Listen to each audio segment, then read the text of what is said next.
Perform করেও জায়গা পাচ্ছেন না পাকিস্তানি অলরাউন্ডার আমির জামাল, তাই তো একটু খোঁচাই দিলেন অধিনায়ক বাবর আজমকে। আয়ারল্যান্ড এবং ইংল্যান্ডের বিরুদ্ধে আসন্ন সিরিজের জন্য নির্বাচিত টি-20 স্কোয়াড থেকে বাদ পড়েছেন জামাল। আর এরপরেই তিনি তার সামাজিক যোগাযোগ মাধ্যমে একটি পোস্ট করেন, যা রহস্যময় বার্তার জানান দিচ্ছে।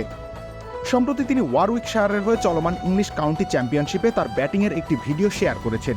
সেখানে তিনি তার প্রথম ইনিংসে করেন 40 রান। জামাল তার ইনস্টাগ্রামে করা সেই পোস্টে লিখেন, যা দেখা যায় সবসময় সেটাই হয় না, তবে প্রথম দেখাই অনেক কিছু বলে দেয়।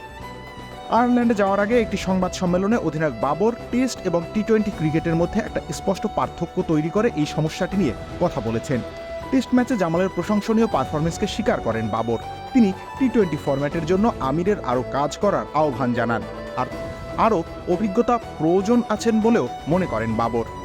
আমির জামাল সম্পর্কে পাকিস্তানের এই অধিনায়ক বলেন, সে টেস্ট ক্রিকেটে পারফর্ম করেছে, তবে টেস্টের পারফরমেন্স টি-20-র সাথে তুলনা করা যায় না।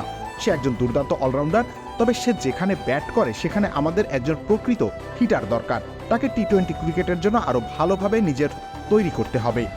জামালের আরও কিছু সময় এবং ম্যাচ দরকার, যা সে আগামীতে পাবে বলে আশা করছি। রবিউল ইসলাম রনি, খেলা ৭১।